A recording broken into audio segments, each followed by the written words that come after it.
vir my 'n passie, Here, laat my hart weer brand.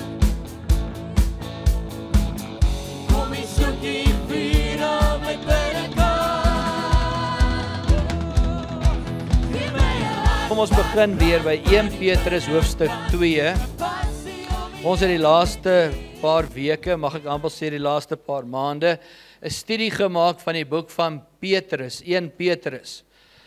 Ons 'n bietjie gaan kyk wat sê die Gees van die Here vir die kerk, want Petrus is geskryf vir die kerk, vir die leiers in die kerk en vir die gemeente, om vir ons leiding te gee vir ons elke dag lewe en ook vir die gemeente. So ons het daarna gekyk en daar's soveel kosbarehede wat vanuit 1 Petrus uitgekom het. Ons is by hoofstuk 2 en ons gaan nou begin by vers 11. Ons het tot en met vers 10 gestudeer voorheen en nou begin ons 1 Petrus 2 vanaf vers 11. Vanaf vers 11 en 12 gaan ons vanmôre kyk soos die Gees van die Here ons lei. Nou 1 Petrus 2 vers 11 lees soos volg. Hy sê: Geliefdes, ek vermaan julle as bywoners en vreemdelinge om julle te onthou van vleeslike begeertes wat stryd voer teen die siel. Dan gaan hy aan in vers 12, hy sê, en hou julle lewenswandel onder die heidene skoon, sodat as hulle van julle kwaad spreek, soos van kwaaddoeners, hulle op grond van die goeie werke wat hulle aanskou, God kan verheerlik in die dag van besoeking. Kom ons bid saam. Here, ek dank U vir U woord. Vanmôre submit ek myself aan U Heilige Gees. Ek dank U dat U vanmôre deur my spreek. Dank U dat my lippe aanraak met 'n kool van U vuur, Here, van U altaar. Dank U dat ek geen woord uit arrogansie spreek nie, maar net dit wat die Gees van die Here vir die gemeente wil sê. Kom spreek tot ons, kom leer ons, kom lei ons. Dis ons gebed in Jesus Christus naam. En as U saamstem, dan sê ons amen, amen en amen.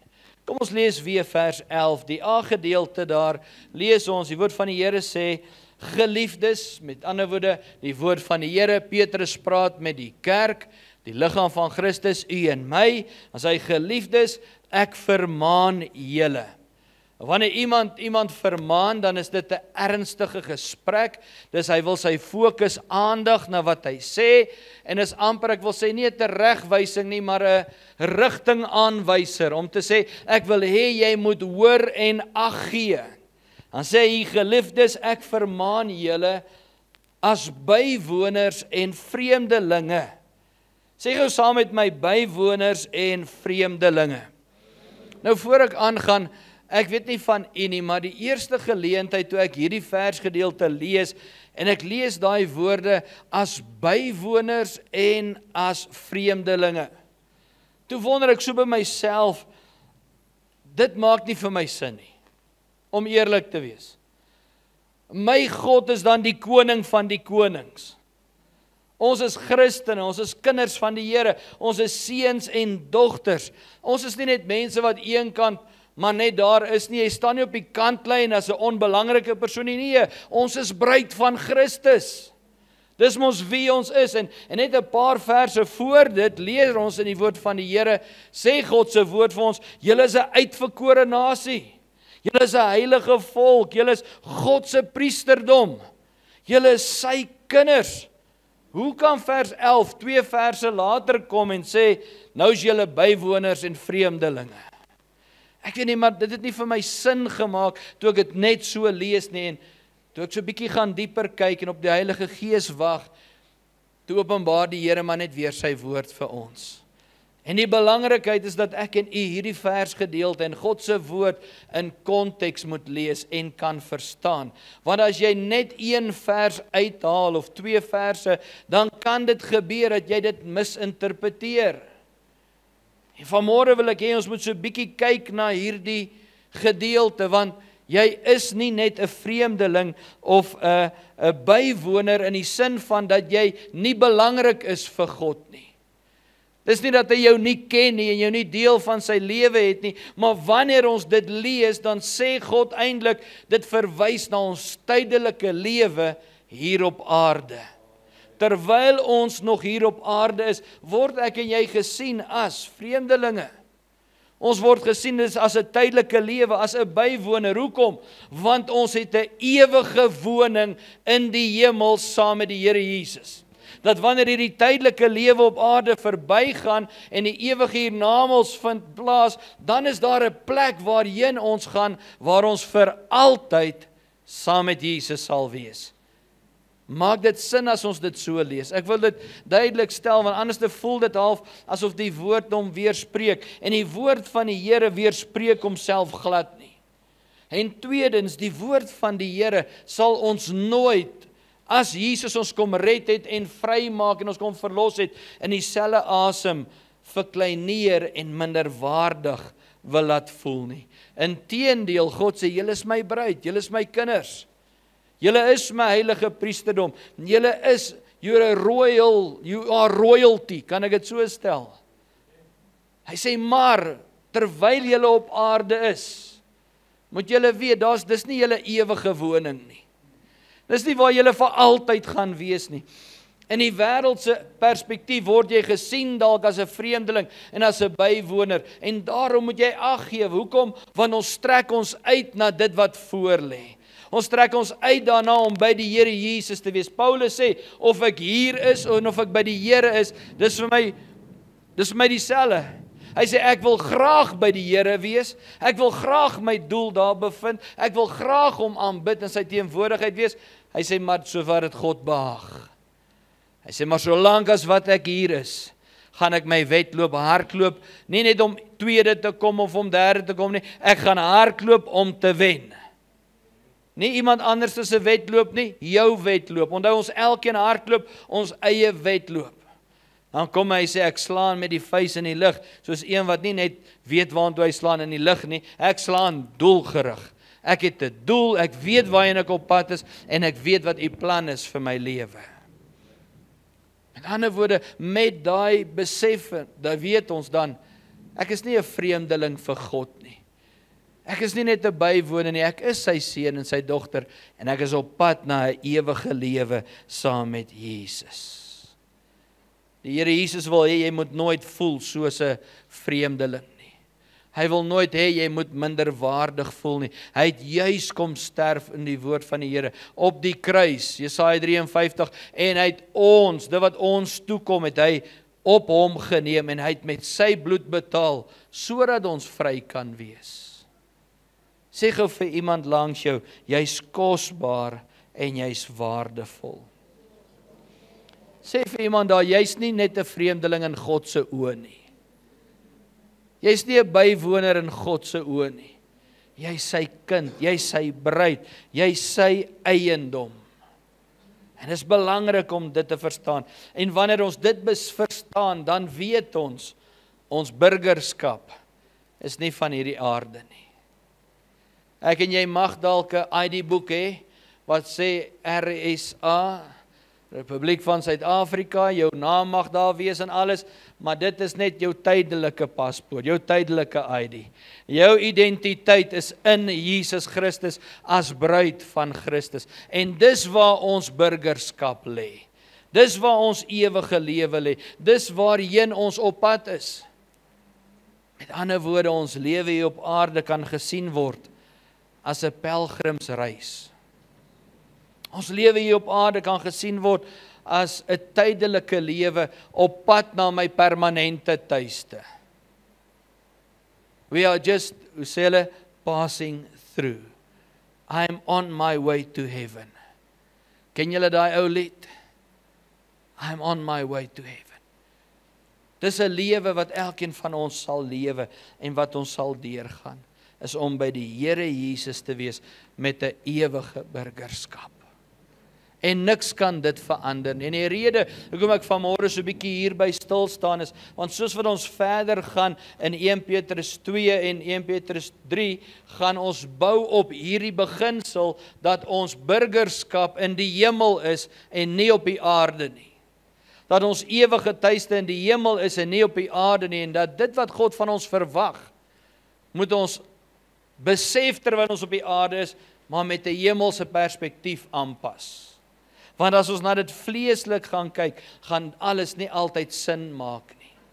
Blaai saam met my in die Bybel na die boek van Filippense. Filippense 3 vers 20 sê, want ons burgerskap is in die hemele, van waar ons ook 'n verlosser verwag, die Here Jesus Christus. Sê saam met my burgerskap is in die hemele.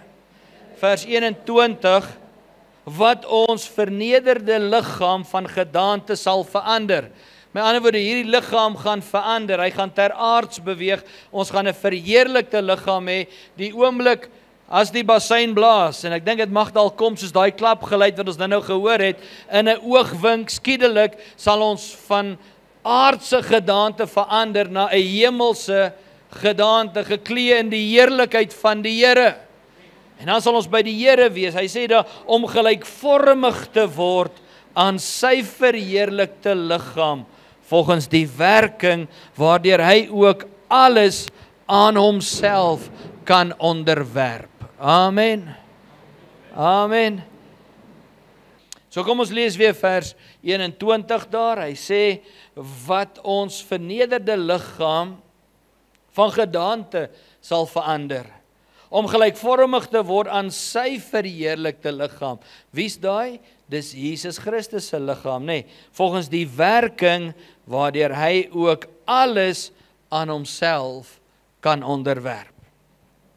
Met ander woorde, Filippense 3:20 sê, die lewe hier op aarde is slegs 'n tydelike deurgang, waarby ek en jy 'n ewige tuiste met 'n nuwe liggaam gaan hê. En wie van julle sukkel so nou en dan met jou liggaam? Alright. Daar is hoop vir ons. Dit sê nie ons moet op hierdie aarde opgee op die liggaam nie. Dit sê nie jy moet nou maar eet en doen en maak wat jy wil met jou liggaam nie. Dis nog steeds die tempel van die Heilige Gees en ons moet na hom omsien. Maar ons gaan nou 'n gedeelte in 2 Korintiërs lees waar die woord sê die liggaam gaan agteruit gaan. Die liggaam sal ter aards beweeg, hy gaan verouder. Maar wanneer ons by Jesus is, sê hy, sal jy 'n verheerlikte liggaam hê. So moenie bekommer as jy voor die troon staan, gaan jy nie met 'n loopring daar staan nie. Jy gaan nie met 'n rolstoel op die goue strate ry nie. Amen. God gaan vir jou 'n verheerlikte liggaam gee. Hoekom? Want Jesus het aan die kruis vir ons sonde betaal, genees, verlos, genesing bewerkstellig. En wanneer ons by hom het ons volheid. Amen.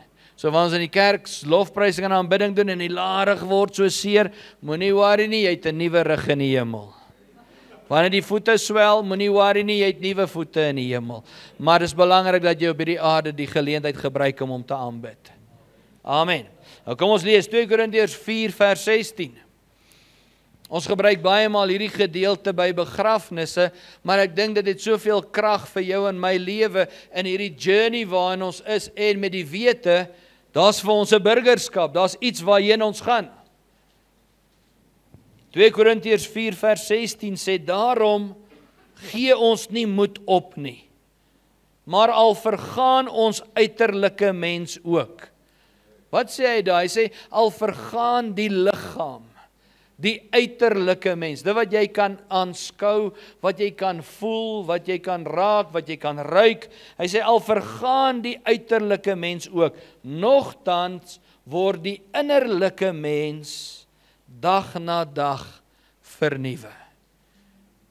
So buiten dat die liggaam ouer word, word die innerlike mens vernuwe, en wil ek amper sê, kry hy meer krag en word hy jonger in die Here. Amen. Vers 17, want ons ligte verdrukking, sê saam met my, ligte verdrukking, wat vir 'n oomblik is, bewerk vir ons 'n alle oortreffende ewige gewig van heerlikheid.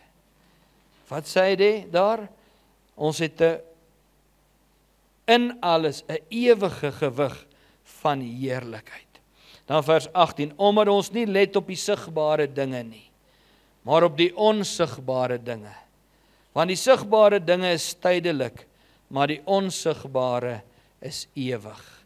Vir my getuig hierdie gedeelte saam met om half soos wat ons gesê het in vers 11, vreemdelinge en bywoners te wees, want dis sigbare dinge, dis tydelik, dis nie ewig nie. Nou sê hy daar, ons fokus nie net op die tydelike, op die sigbare dinge nie, maar ons fokus, ons oë, ons hoop, ons behoue op die onsigbare. Dit wat jy nie met die oë kan sien nie, maar jy weet dat jy weet, in geloof. Dis wat God se woord sê. Dis wie God is. Dis waarheen ons op pad is. Amen. Dis waaraan ek en jy vashou. Dis ons behoue, dat te midde van omstandighede en situasies, al sien ek nie altyd my oorwinning, my uitkoms, my verlossing nie, ek weet dit is vas in Jesus. Amen. En dan vers 1 van die volgende hoofstuk. Jy kan net hoofstuk 5 lees.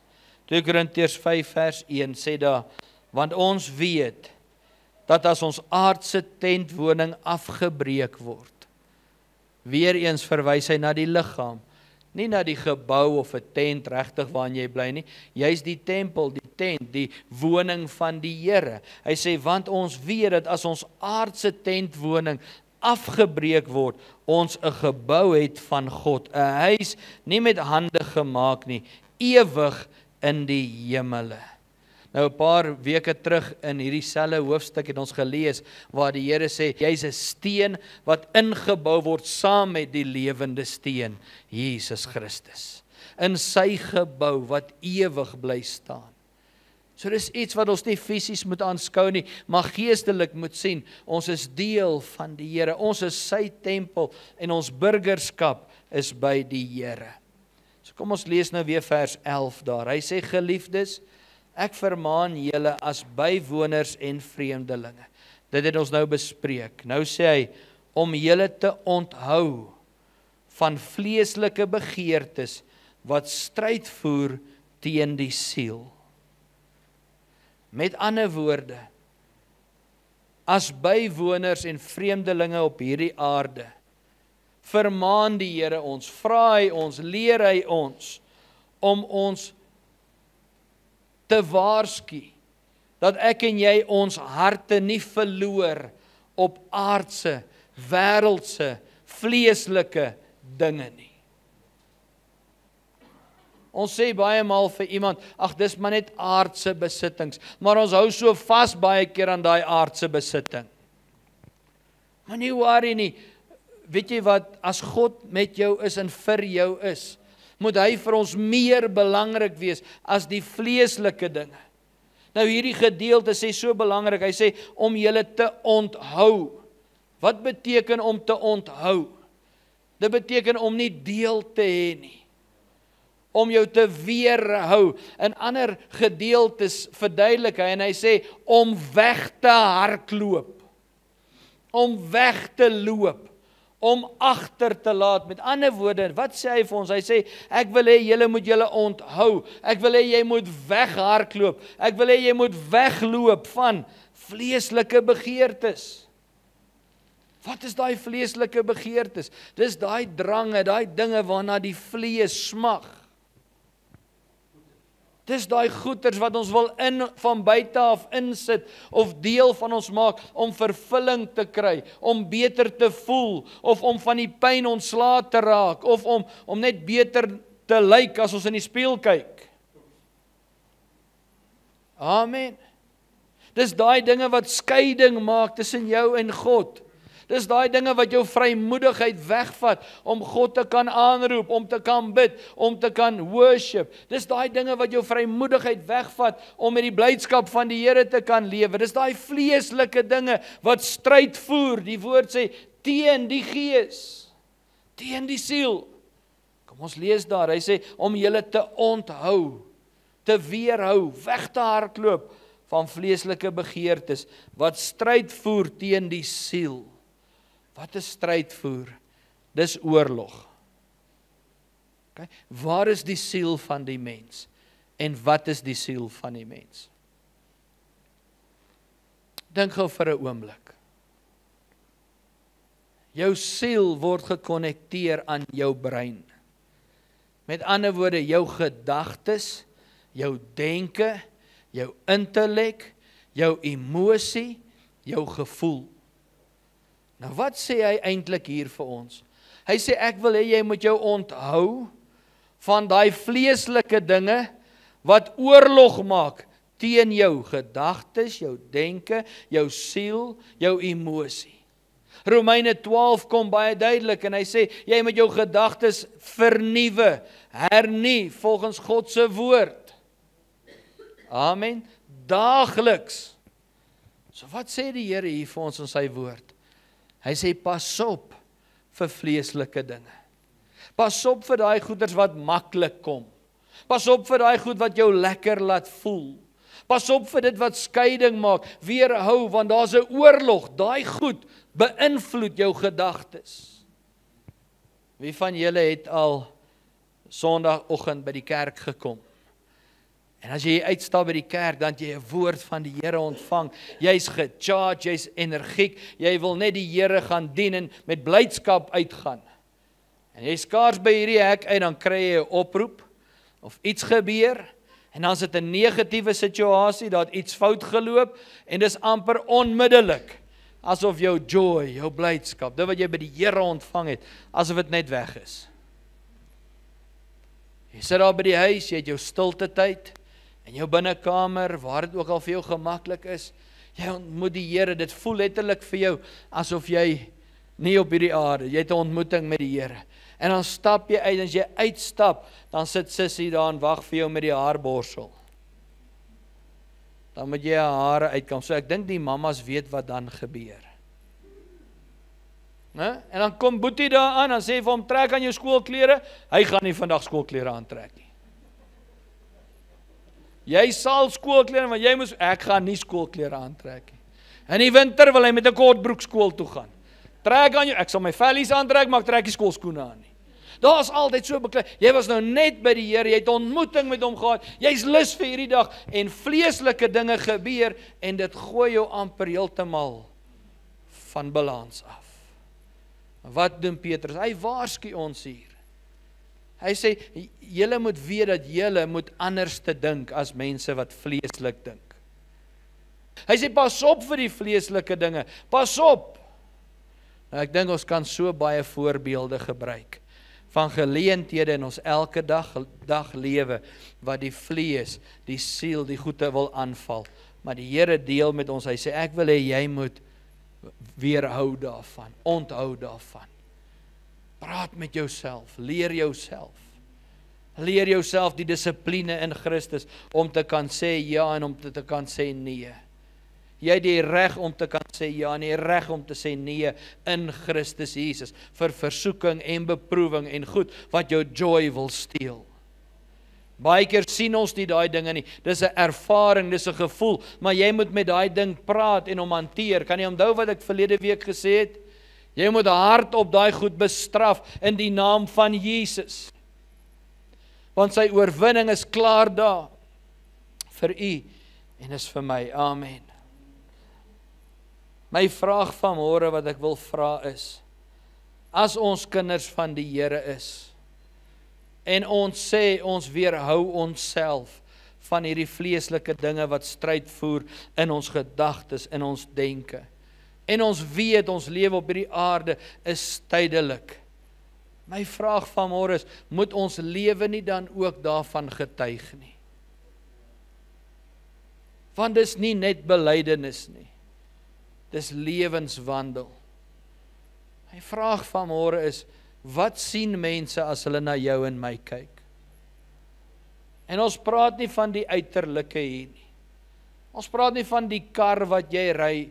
Is jy suksesvol omdat jy 'n goeie kar ry? Het jy 'n mooi huis waarin jy bly? Of het jy mooi duur klere wat name brands is? En nou kan mense, ek praat nie van dit nie, want dit is vir God minder belangrik as jou siel. Die Here gee meer belangrik oor die innerlike mens as oor die uiterlike. So my vraag is, Dennis, wat sien mense as hulle na jou kyk? Preston, what do people see when they look at you? Do they see Jesus? Do they really experience His love? His presence? Ervaar hulle Jesus of sien hulle Eben? Eben in die vlees. Eben vir as hy kwaad word, dan is hy nie skyn heilig nie, en hy kan nie wegstreek nie, en almal deurloop deur. Sien hulle hoe ek optree wanneer ek nie lekker voel nie, wanneer ek ongemaklik is, wanneer ek kwaad is, of sien hulle dat ter midde van daai dinge, roep hy Jesus aan, as verlosser en saligmaker, as Here, en hy probeer Jesus uitbeeld. Vra gou jouself, wat sien mense, wanneer hulle na my kyk? Sien hulle 'n aardse koninkryk, of sien hulle 'n hemelse koninkryk? In ander woorde, as ek sê my burgerskap is in die hemel, dan moet ek mos met daardie gesindheid lewe. Dan kan ek mos nou nie meer my lewe laat getuig van aardse dinge nie. Ons sien dit so gereeld, en dis regtig nie om enige iemand te veroordeel nie. Maar ek wil hê jy moet besef, want ons sien dit nie altyd nie. As ons by die familiebraais is, en almal neem foto's daar om die braai, daar's een ding wat ouens altyd doen, en vrouens, ek weet nie hoekom nie, het julle al gesien, die bottel bier is in die hand, of die glas, of die dop, en vir 'n foto pose hulle. Wat maak jy as jy so maak? Het julle al gesien? Of jy kom, jy gaan uit vir die aand, pa sê jy moet daai miniskirt uittrek, hy is net daar so. Hy nou sê wat se level nie, maar hy is. Nou jy mag hom nie aantrek nie, dan trek jy jou sweatpakkie aan en jou jean aan. Ek praat met die girls natuurlik. En as jy by jou maatjie in die kar kom, of jy is uit by die huis, wat doen jy? Dan jy daai dun toppie aan, met die cleavage wys, en die skirt wat so is, jy kan nie buk nie. Wat gebeur? Ek sê nie jy moet 'n rok aantrek met 'n hoed op, wat jou nek toe bind, en jou, maar wat ek wel sê is, jou liggaam is heilig, en is 'n tempel van die Here, en jy's 'n burger van die hemele. Met ander woorde, wie verteenwoordig jy? Wie verteenwoordig jy? As jy daar in die kar, in die dorp ry, en 'n ou kom druk hier voor jou in met sy kar, seën jy hom ook? Wat se seën gebruik jy as jy hom seën? Wie beeld ek uit? Is ek deel van 'n aardse koninkryk, of van 'n hemelse koninkryk? Kom ons vat dit so 'n bietjie dieper. Wanneer dinge vir jou lyk asof daar nie meer hoop is nie, en daar's nie meer antwoorde nie, en jy het jou alles probeer om jou huwelik te laat werk, wat gaan jy doen? Wat gaan jy doen? Wanneer jy by die werk is en daar's onregverdige situasies wat plaasvind, en jy word onregverdig aangekla, hoe gaan jy optree? Wat gaan jy doen? Wanneer jy falsely accused word van goed, wat mense sê jy het dit gesê, dan weet jy het dit nie gesê nie. Hulle sê jy het dit gedoen, jy weet jy het dit nie gedoen nie. Hulle sê jy het gesteel, jy weet jy het nie gesteel nie. Jy moes nog hierdie maand geld leen by jou skoonma. Hoe kon jy die geld gesteel het? So jy weet dis nie jy nie. Hoe tree jy op? Gaan ons ook sê, weet jy wat, I'll just give them a piece of my mind. Of gaan jy sê, Here, help my dat ek nie vleeslik optree nie. Ek lewe nie in 'n vleeslike koninkryk nie, ek lewe in 'n goddelike, hemelse koninkryk. Want ons aksies praat baie keer harder as ons woorde. My boeta, wanneer laas het jy vir jou vrou gesê, ek is lief vir jou? Nie omdat sy vir jou kos gegee het nie, omdat jy dit bedoel. Wanneer laas het jy so bietjie jou vrou gedate?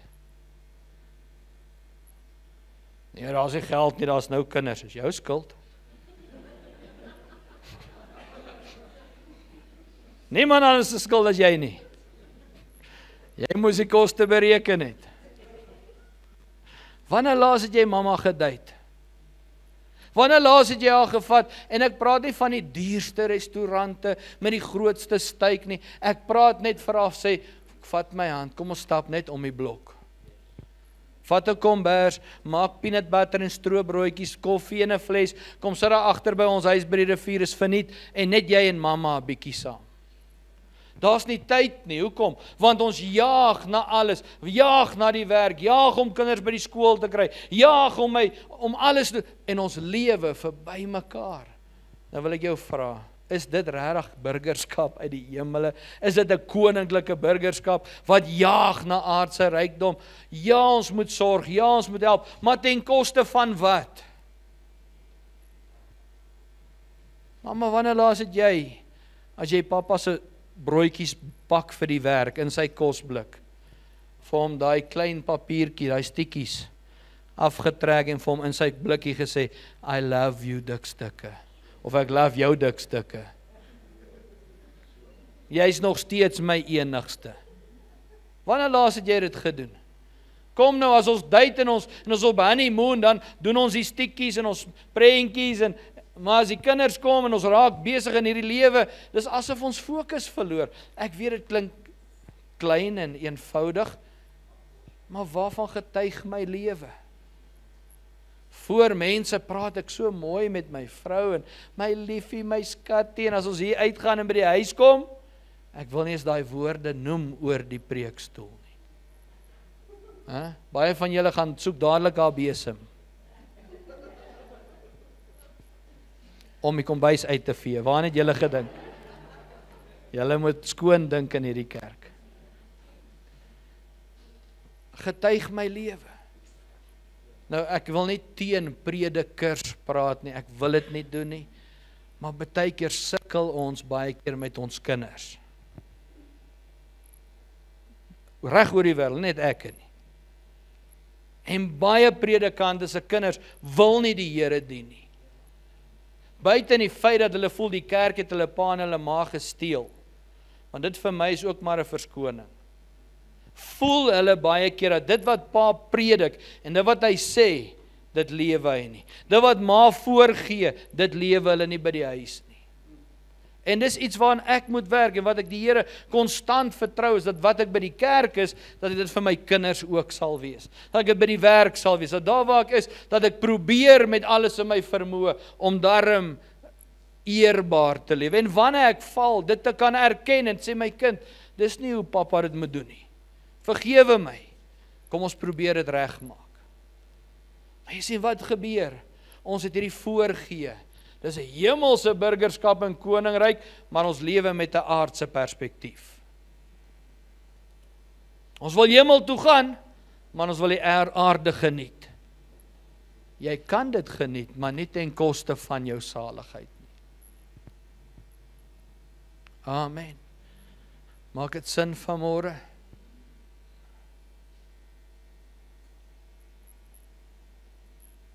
Hoe sê ons altyd? Moenie vir jou kinders sê, moenie doen wat ek doen nie. Sê vir hulle, doen wat ek doen. Praat soos ek praat. Behandel jou ma soos wat ek jou ma behandel. Behandel jou pa soos wat ek jou pa behandel. Dames, jou dogter gaan haar man hanteer en behandel soos wat jy jou man behandel en hanteer. Amen. My boeta, jou seun gaan sy vrou hanteer soos jy jou vrou hanteer. Amen. As jy nie respek het vir haar nie, gaan hulle nie respek hê nie. Amen. 'n Hemelse perspektief. 4 belangrike fokuspunte vanmôre. Die woord van die Here waarsku ons in 1 Petrus 2:1 om weg te vlug en weg te bly van sondige vleeslike begeertes af. Vlug weg. Jy moet hardloop. Die jonges sê altyd klappe toon. Partykeer moet jy letterlik hardloop. Hoor wat ek sê. wanneer goeders gedoen word wat God nie verheerlik nie. Wat jy in jou gees weet, dis nie reg nie. Loop weg. Moenie by die werk in die groep sit wat dit doen nie. Loop weg. Amen. Die van die wat in die universiteit is, die jong mense, hulle dink ons nou hulle is groot. Hulle is uit die skool uit, hulle kan nou maak wat hulle wil. Hardloop weg. Bly weg, onthou, daai goed gaan oorlog maak met jou kop en dit gaan jou laat val. Die tweede punt, dit is belangrik om te verstaan dat sondige vleeslike begeertes se een doel is om te verwoes, te steel en om dood te maak. It plays with your mind. Mind games. 'n Siel wat nie gesubmit is aan die Here nie, wat nie skoon is nie, wat nie rein is nie, gaan altyd beklei, gaan altyd vra maar hoekom? Jesus het dan gedrink, ek kan ook drink. Die Here gee nie om oor my liggaam as ek rook nie, ek kry mos 'n nuwe liggaam, solank my hart met die Here reg is. Dit maak mos nie saak of ek na hierdie porn kyk nie, ek begeer haar nie, ek begeer mos my vrou, dis maar net so opkikkertjie. Kom ons wees eerlik, moenie dat dit jou offend nie. Dis wat gebeur. Jy moet 'n keuse maak om daar teen te staan, weg te hardloop. Amen. Die woord gaan so ver, hy sê, as jou hand jou pla, kap hom af. Jy moenie jou kop afkap as jy drink en rook, dit gaan nie werk nie, dis nie wat ons sê nie. Maar deel met die probleem. Hardloop weg. Bly weg. Maak toe jou mond.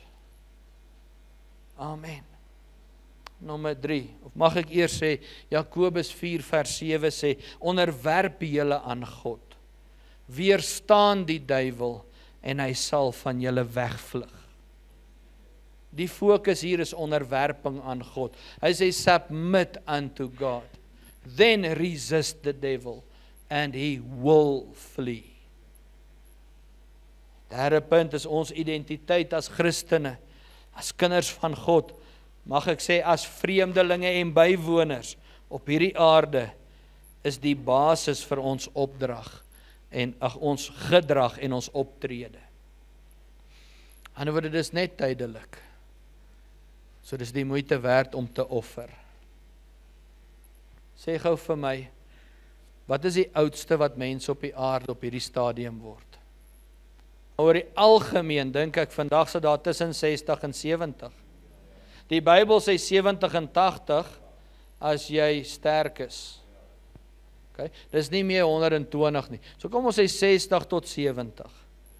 Nou as ek 60 tot 70, kom ons sê 70 jaar vat. Nou is my volgende vraag, hoe lank is ewigheid? Daar is nie tyd nie.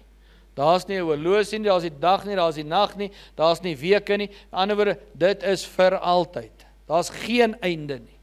Nou as ek my tydelike lewe van 60 tot 70, as ek goed lewe, as ek nou nog goed toelaat wat ek nie moet toelaat nie, en ek besoedel die tempel, is dit nog minder. Maar kom ons sê, 60 tot 70 vergelyk met die ewigheid. Dink julle die twee kan vergelyk? Is dit nie dan maar die moeite werd om vir 60 en 70 jaar te suffer, swaar te kry, te sien word as 'n drup, as iemand wat nie deel is nie, en ja, jy super spiritual en al daai goed wat Leo noem, in plaas van om ewigheid te mis. As ek dit opweeg teen mekaar, dan is die 60, 70 jaar nie naaste by vergelykend met wat ewigheid gaan wees nie. Hoekom sê ek dit? Want ek kan vir 60, 70 jaar dit nou geniet, vleeslik dit doen. En as ek aanvaarbaar by mense, but I will be rejected by God. Or I can be rejected by people and be accepted by God for eternity. Met wat se perspektief kyk ons na die lewe? Ja, doen jou beste. Werk hard. In die regte lig gesien, goddelik, speel hard, geniet jou lewe, dis reg. Om God te eer, maar op sy manier. Amen. Gaan leer, is reg. Studeer, is reg. Trou, kry kinders, is reg. Maak net seker daar's koste aan verbonde. Amen. Maar nie ten koste van om God te verloor en te mis nie. Hierdie sielsdinge mors jou gedagtes op. En ons grootste struggle is hier. In afsluiting 2 Timoteus hoofstuk 2 vers 22 sê: maar vlug vir die begeerlikhede van die jonkheid en jaag na geregtigheid, geloof, liefde, vrede, saam met die wat die Here uit 'n rein hart aanroep. Wat sê hy hier? Vlug. Ons het nou gesê hardloop weg, onthou, weerhou, vlug vir die begeerlikhede van die jonkheid. Hoekom sê hy die jonkheid? Want as jy dit gedoen het en jy raak oud, dan besef jy nie hoekom het jy dit gedoen nie. Dan besef jy eintlik hoekom en waarom die woord jou waarsku. Jonkheid sien nie dit nie. Jonkheid maak jou blind. Jonkheid gee vir jou krag wat jy nie het nie. Dis amper soos daai bier wat iemand drink, dan word hulle mos baie slim en sterk. Dit help net nie. Glo my, iemand wat groter en sterker as jy, gaan jou harder klap as wat jy kan dink. Jy dink jy sterk, jy dink jy slim. Wat sê hy daar?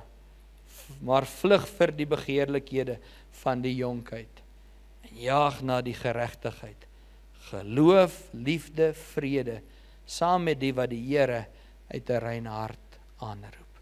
En laastens, ons is nie van hierdie wêreld afkomstig nie.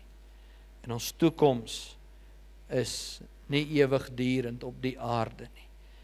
Ons strek ons uit na ewige lewe saam met Jesus.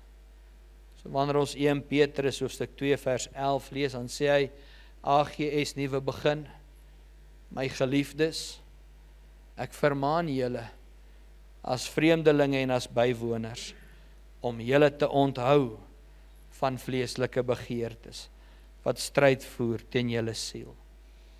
AGS nuwe begin, gemeente, hou julle lewenswandel onder die heidene skoon. Wie is heidene? Is die wat nie God dien nie. Dis die wat hom nie ken nie.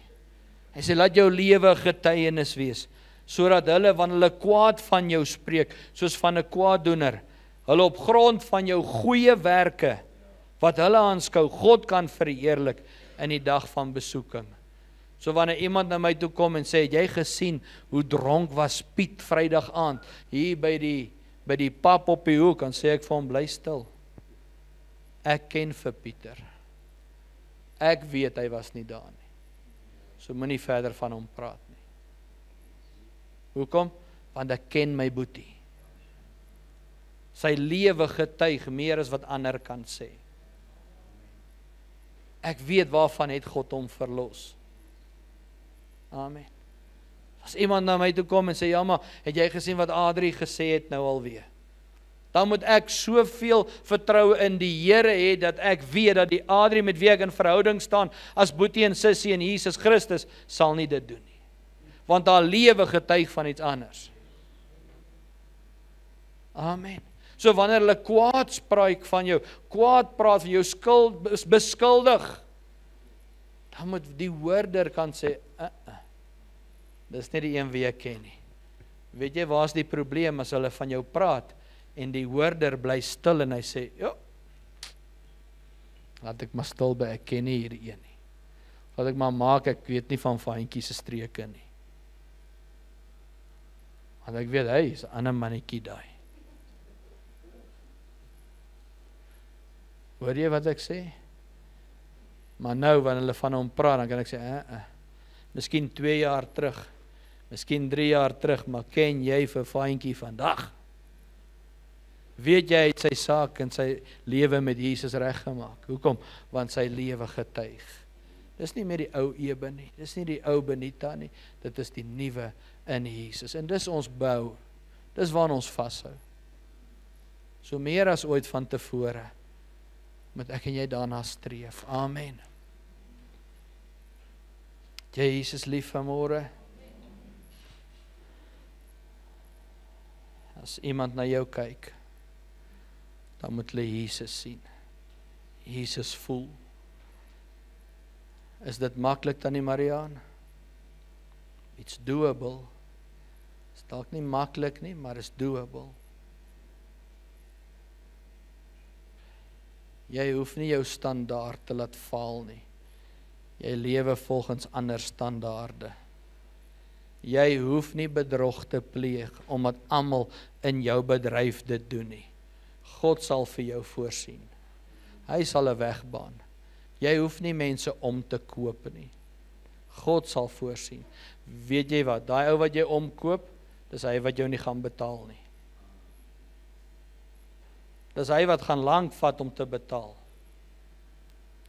Amen. Kom ons bid saam. Vader, ons dank U dat ons die voorreg het om U kinders te kan wees. Voorreg het om U waarheid te kan hoor en voorreg het om U waarheid deel van ons lewe te kan maak. En vanmôre net weer die erns te kan besef hoe belangrik dit is om nie deur die vlees en deur die siel te lewe met vleeslike begeertes nie, maar om te lewe met 'n hemelse perspektief, deur die leiding van die Heilige Gees. Soos die woord sê, om ons vlees te kruisig, sodat ons kan lewe in Christus.